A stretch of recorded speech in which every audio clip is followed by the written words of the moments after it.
Bismillahirrahmanirrahim. Assalamualaikum warahmatullahi wabarakatuh. Innal hamdalillah nahmaduhu wa nasta'inuhu wa nastaghfiruh wa na'udzu billahi min shururi anfusina wa min sayyiati a'malina. May yahdihillahu fala mudilla lahu wa may yudlil fala hadiya lahu. Asyhadu an la ilaha illallah wa asyhadu anna Muhammadan abduhu wa rasuluh la nabiyya ba'dah. Rabbi shrah li sadri wa yassir li amri wahlul 'uqdatam min lisani yafqahu qawli, amma ba'd. Bapak-bapak, ibu-ibu, jamaah salat duhur Masjid Nurullah yang insyaallah dimuliakan oleh Allah Subhanahu wa taala. Dalam Al-Quranul Karim, a'udzu billahi minasy syaithanir rajim. Ya ayyuhalladzina amanu taqullaha wa qulu qawlan sadida. Wa qala Allah ta'ala aidan, ya ayyuhalladzina amanu qu anfusakum wa ahlikum nar wa quduhan nas wal hijarah 'alaiha malaikatu giladun sidadul la ya'suhan Allah ma amarahum wa yaf'aluna ma yu'marun. Ma'asyiral muslimin rahimakumullah. Yang barusan dibacakan adalah surat At-Tahrim, surat yang ke-66 ayat ke-6. A'udzu billahi minasy syaithanir rajim. Ya ayyuhalladzina amanu qu anfusakum wa ahlikum nar wa quduhan nas wal hijarah 'alaiha malaikatu ghiladun sidadun la ya'suna Allah amarahum wa yaf'aluna ma yu'marun. Hai orang-orang yang beriman, berialah dirimu dan keluargamu dari siksa api neraka yang bahan bakarnya adalah manusia dan batu. Penjaganya malaikat-malaikat yang kasar, keras dan tidak mendurhakai Allah terhadap apa yang diperintahkannya kepada mereka dan selalu mengerjakan apa yang diperintahkan. Ma'asyiral muslimin rahimakumullah. Allah menyerukan pada surat At-Tahrim ini adalah peliharalah dirimu dari siksa api neraka. Yang diserukan adalah dirimu dahulu. Ibda' bi nafsih, mulailah pada dirimu sendiri. Jangan berbuat sesuatu yang dimurkai oleh Allah. Jangan berbuat sesuatu yang dilarang oleh Allah Subhanahu wa taala. Setelah ada kerjakan baik-baik, maka baru selamatkanlah keluargamu dan juga lingkungan Anda sendiri. Dosa besar adalah jaminan masuk neraka. Di antaranya berbuat korupsi, mencuri, berbohong, berzina, membunuh sesama manusia. Maka jaminannya adalah neraka, dan itu yang harus dijaga. Menyebarluaskan hadis-hadis yang palsu, sedangkan Rasulullah sallallahu alaihi wasallam sendiri tidak pernah membacakan atau mengeluarkan hadis, sedangkan orang lain dikatakan bahwa ini hadis padahal bukan. Itu banyak terjadi pada zaman Rasulullah sallallahu alaihi wasallam. Banyak yang mengaku nabi setelah Rasulullah wafat dan lain-lain sebagainya. Mereka mengeluarkan hadis-hadis. Makanya berhati-hatilah dengan hadis-hadis yang sahih. Kemudian melakukan perbuatan-perbuatan bid'ah. Bid'ah, banyak orang-orang yang menganggap bid'ah itu dolalah. Dolalah itu sesat. Dolalah finnar.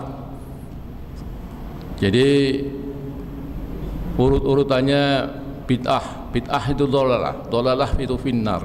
Jadi kalau sudah sesat, pasti dia akan masuk neraka. Ma'asyiral muslimin rahimakumullah. Akhir-akhir ini banyak dibicarakan terutama menjelang Natal dan Tahun Baru.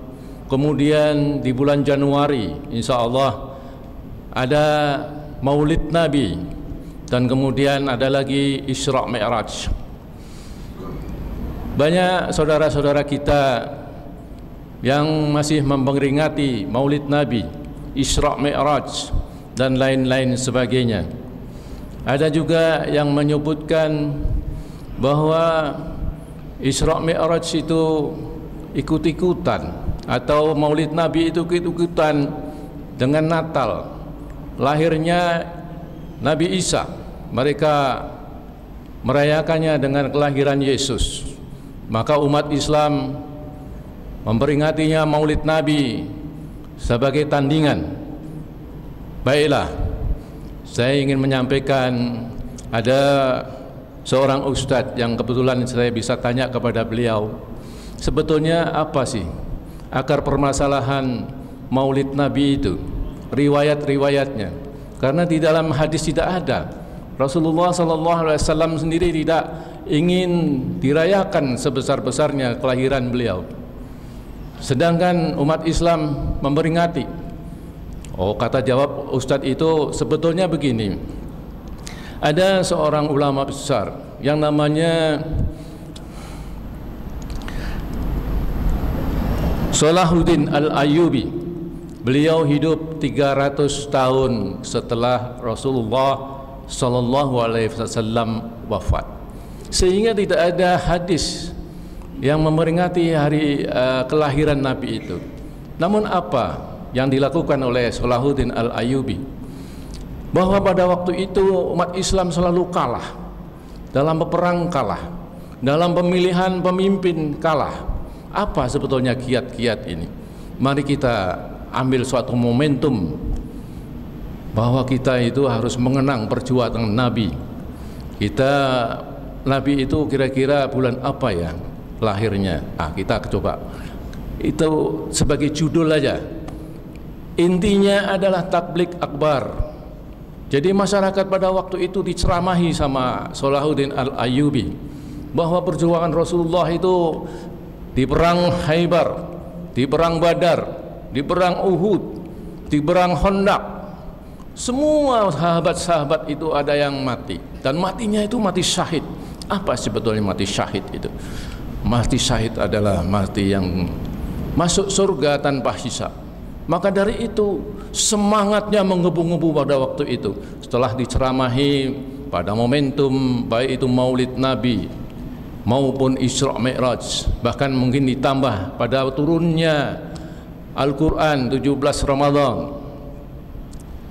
Itulah sejarahnya daripada Maulid Nabi. Jadi pada intinya sebetulnya Maulid Nabi itu membangunkan semangat kembali umat Islam yang pada waktu itu selalu kalah. Salah diceramahin begitu, akhirnya alhamdulillah umat Islam bangkit lagi. Sebetulnya sekarang ini masih relevan. Bukan berarti kita mengikuti mereka-mereka. Dan di dalam peringatan hari kelahiran Nabi itu ada musik-musiknya, itu yang mungkin mereka banyak saudara-saudara kita yang tidak mengikuti karena ada musik-musiknya. Musik itu yang namanya hadrah, yang namanya marawis, yang namanya samroh, yang namanya rebana dan lain-lain sebagainya. Musik-musik itu barangkali yang tidak disukai oleh saudara-saudara kita yang lain. Tapi pada intinya adalah tablik akbar. Bayangkan sekarang ini kita lihat dalam pilkada, bahkan pemilu, umat Islam itu kalah. Perlu dibangkitkan dengan berceramah di depan umum yang jumlahnya mungkin puluhan ribu, bahkan ratusan ribu. Mereka tanamkan, terutama ini pada ada ayat yang terdapat di dalam surat An-Nisa ayat ke-144. A'udzu billahi minasyaitonir rajim. Ya ayyuhalladzina amanu ittahidul kafirina awliya min dunil mu'minin. Wahai orang-orang yang beriman, janganlah kamu menjadikan orang-orang kafir sebagai pemimpin selain dari orang-orang mukmin. Jadi kalau ada kompetisi pemilihan umum, pilkada segala macam, ada mukmin, ada orang kafir, umat Islam diwajibkan memilih orang muslim. Dan ini disosialisasikan tidak hanya di surat An-Nisa 144, ada surat Al-Anfal 73, ada lagi yang lain-lain, ada beberapa di dalam surat Al-Quranul Karim ditunjukkan bahwa kita orang muslim harus memilih orang muslim. Kalau mereka hanya berceramah di masjid saja, itu kan cuman pengikutnya 100-200, paling banyak itu 1000 orang. Tapi kalau di lapangan umumnya itu seperti Salahuddin Al-Ayyubi, itu bisa sampai menyampai ratusan ribu. Makanya nanti kita usulkan kepada Masjid Nurullah ini pengurusnya untuk memberikan tabligh akbar, terutama menjelang pemilu DKI ini. Jangan sampai orang-orang itu melalaikan surat An-Nisa 144. Karena di dalam Maulid Nabi yang kita lihat, banyak yang tidak suka dengan pelaksanaan itu, karena ada berjanji, diselingin berjanji.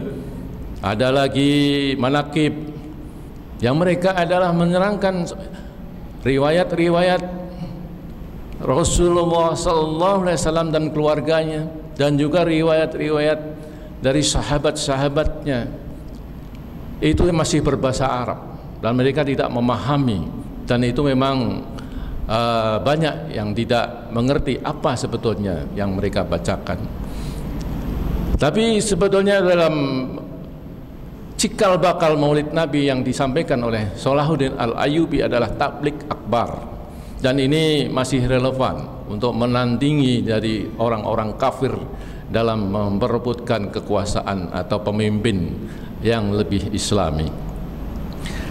Bapak-bapak yang dimuliakan oleh Allah Subhanahu wa taala, banyak ceramah-ceramah tidak hanya di bulan Maulid, tidak hanya di bulan Rajab yang ada Isra Mi'rajnya, tidak hanya di bulan Ramadan yang ada nuzulul Qur'annya, Al-Quran turun.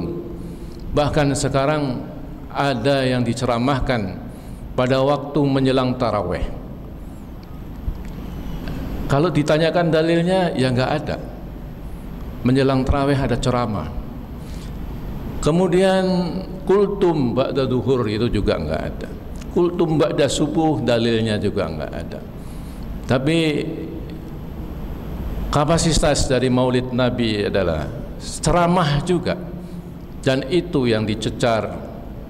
Bahkan ada yang tidak suka, bahkan ada yang menyamakan dengan Natal, makanya ada yang mengatakan bid'ah. Padahal pada pokok permasalahannya tidak begitu. Mudah-mudahan itu saja yang dapat kami sampaikan sebagai suatu renungan, bahwa tabligh akbar yang bisa diikuti oleh ratusan ribu jamaah, seperti kita kalau lihat di Jalan Pasar Minggu itu adalah majelis Rasulullah, bisa ditiru untuk tabligh akbar yang mendatangkan beribu-ribu umat Islam untuk mendengarkan pencerahan-pencerahan untuk memenangkan, memperebutkan kepemimpinan. Mungkin itu yang dapat kami sampaikan. Mudah-mudahan ini menjadi renungan dan tidak menjadi polemik, karena akar permasalahannya adalah di situ, dan kita tetap menghargai.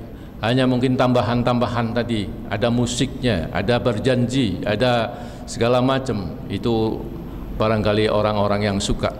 Namun saya tanya kepada Ustadz, kenapa ada musik yang berupa marawis, hadroh, segala macam? Karena ustadz-ustadz itu pada waktu itu panen, berceramahnya itu panen. Ada sampai 3 tempat satu malam, ada sampai 4 tempat. Nah, kalau dia mungkin masih ada di Kerawang, sedangkan jadwalnya sudah seramah di Jakarta, menunggunya pada 1 jam. Dalam menunggu itu diselingilah musik katanya. Nah, itulah masalahnya. Tapi kalau kita bisa mengatur dengan schedule yang tepat, itu tidak akan terjadi begitu, hanya ceramah saja, itu akan lebih baik. Mudah-mudahan ini bisa menjadi manfaat dan mendengar renungan kita. Mohon maaf kalau ada kekurangan. Kami akhiri wabillahi taufiq wal hidayah. Wassalamualaikum warahmatullahi wabarakatuh.